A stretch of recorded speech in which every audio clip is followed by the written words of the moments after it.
Hola peques, soy Marta del Bosque Encantado y vengo a contaros un cuento muy chulo. Yo soy un superhéroe contra el coronavirus estando en casa. Mientras estoy en casa, estoy a salvo del coronavirus. Cuando papá y mamá decidan que puedo empezar a salir, podré empezar a salir a pasear.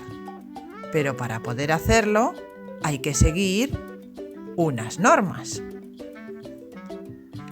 Los superhéroes contra el virus no podemos ir a jugar al parque ni estar con otros niños. Y así, yo seré un superhéroe contra el virus en la calle. Siempre saldré con papá, mamá o algún adulto que me cuida.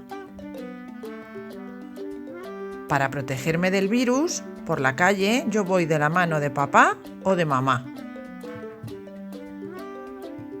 También por la calle voy a ir siempre lejos de las demás personas. No me puedo acercar a nadie.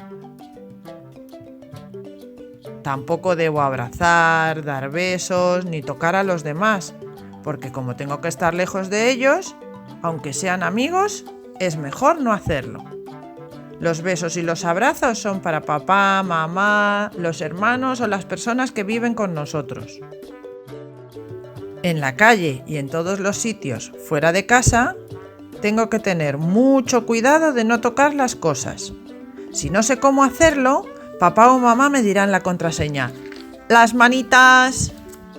Y yo me pondré en la postura de superhéroe, abrazándome solito, con las manos en los hombros, porque yo me quiero mucho y me tengo que proteger.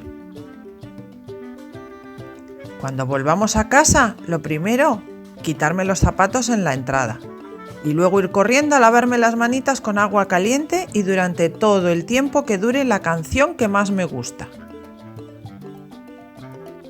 Yo soy un superhéroe contra el coronavirus.